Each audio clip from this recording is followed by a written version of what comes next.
Pour l'énième fois, Toulouse est secouée par de violentes émeutes qui éclatent encore dans les quartiers dits sensibles du Mirail, de Bagatelle, de Bellefontaine ou encore de la Rainerie, provoquant des dégâts considérables, brûlant les voitures de ceux qui vont travailler et mettent en jeu des vies humaines, puisque nos forces de l'ordre y sont clairement prises pour cible.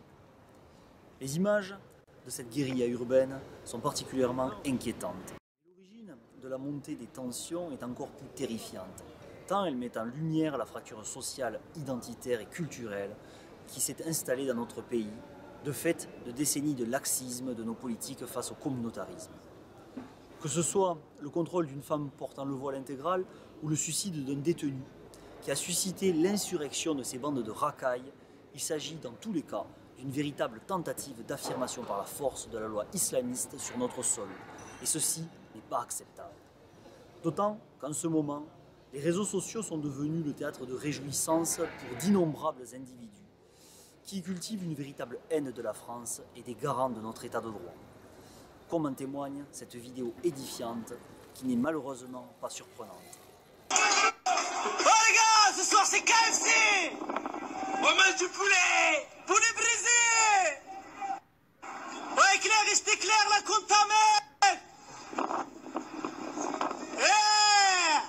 Voilà!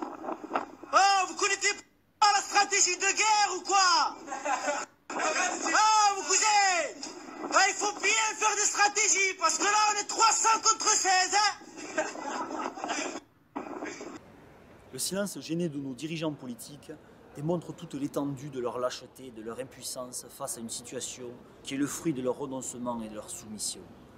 Dans ces quartiers, plutôt ces zones de non-droit, le héros ne s'appelle pas Beltrame, mais plutôt Mera ou Abdeslam. Dans ces quartiers, les libertés fondamentales des femmes sont mises à mal.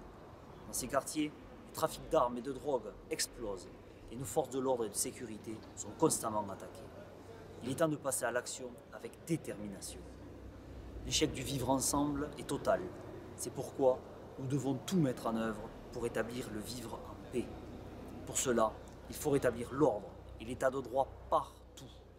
En réarmant nos forces de l'ordre, en personnel, en matériel, mais aussi moralement et juridiquement.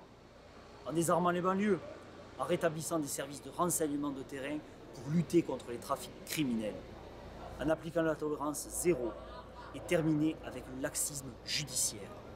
Chacun sait qu'on ne peut résoudre les problèmes avec ceux qui les ont créés. Ce combat pour la reconquête des territoires perdus de la République et pour le retour de la sécurité de tous les Français, seul le Front National aura le courage de le mener. Nous ne résignons pas.